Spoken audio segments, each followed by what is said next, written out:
Alors, avant de parler du profil des nouveaux seniors, je voudrais quand même insister sur le fait que la France vieillit et que nos clients vieillissent, hein. Je me suis intéressé dans mon livre Est-ce comme senior sur cette nouvelle génération issue du baby boom et savoir qu'aujourd'hui il y a plus de seniors en France que de bébés. Hein. Les plus de 60 ans sont 15 millions aujourd'hui, seront 20 millions en 2030.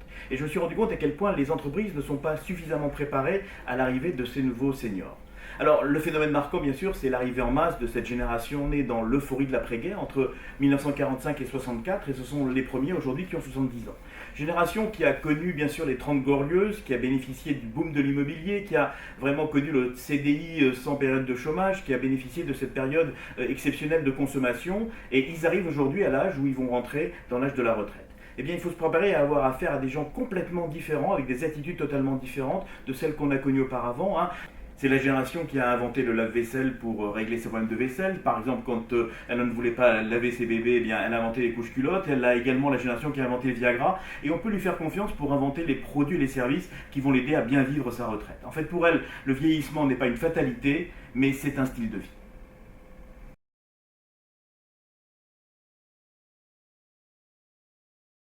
Alors, les principaux changements par rapport aux seniors que vous avez connus, je dirais qu'ils sont méconnaissables. Ils n'ont absolument rien à voir avec ces générations précédentes.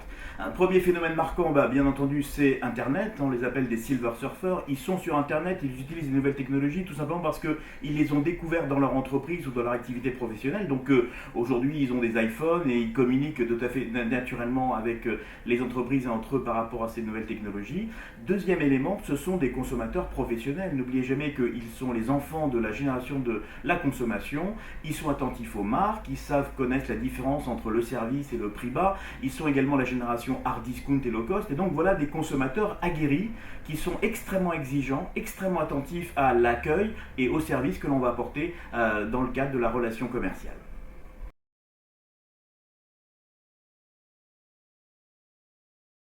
Alors, leurs principales attentes, je dirais que c'est une clientèle qui est sans a priori mais sans pitié.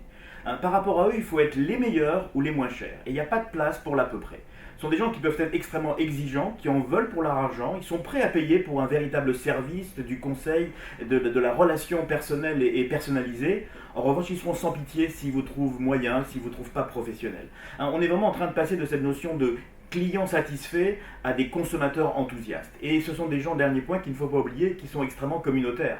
S'ils sont contents de vous, ils en parleront autour de vous, feront de la pub, et aïe aïe aïe, si ça ne marche pas, je peux vous dire qu'ils n'hésiteront pas à aller sur les réseaux sociaux dire tout le mal qu'ils pensent de vous.